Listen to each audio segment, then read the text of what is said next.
வணக்கம் மீனராசி அன்பர்களே, கார்த்திகை நட்சத்திரத்திலிருந்து மகம் நட்சத்திரம் வரைக்கும் நமக்கு சந்திர பகவான் உள்ளே நுழைந்து வெளியில் வரப்போகிறார். அதனால் இந்த வாரத்திலே பண வரவுக்கு பிரச்சனை ஒன்றும் இருக்காது. மகிழ்ச்சியை நிறைய கொடுக்கக்கூடிய சூழ்நிலை இருக்கிறது.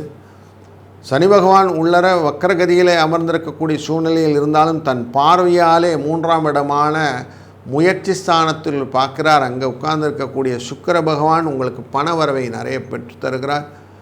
சின்ன சின்ன பிணக்குகள் இருந்தாலும் வாழ்க்கையிலே வெற்றியை நோக்கி பயணம் உங்களுக்கு நல்லதாக அமையும்.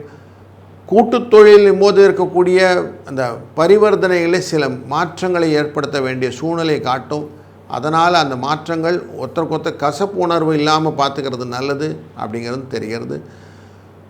தீர்மானமாக எந்த விஷயத்தையும் பண்ணுறதுக்கு முன்னாடி நல்ல டிஸ்கஷனோடு செஞ்சிங்கன்னா ஃபேமிலியில் பிரச்சனை இல்லாமல் இருக்கும். அதுபோல் மாற்றங்களை நீங்கள் கொண்டு வரும்போது பங்குதாரர்கிட்ட பேசாமல் செய்யக்கூடிய விஷயங்கள் எல்லாம் உங்களுக்கு பிரச்சனையை மாற்றிவிடும்ன்றதை மட்டும் மைண்டில் வச்சுக்கிடுங்க. கொடுத்த பணம் திரும்பி வந்துடும். வழக்குகள் உங்கள் பக்கம் சாதகமாக மாறும். நீங்கள் செய்து கொண்டிருக்க காரியங்களிலே உங்களுக்கு வெற்றியை தரக்கூடிய சூழ்நிலை நிறைய இருக்கிறதுனாலையும் எதிரிகள் உங்களை விட்டு ஓடுவதனாலும் நல்ல ஒரு வாரமாக போகிறது. கடன் குறைவதற்கான நல்ல உபாயமாக ரிண விமோசன பிரதோஷத்தன்று நீங்கள் அவசியம் சிவபெருமானை வழிபட வேண்டும்.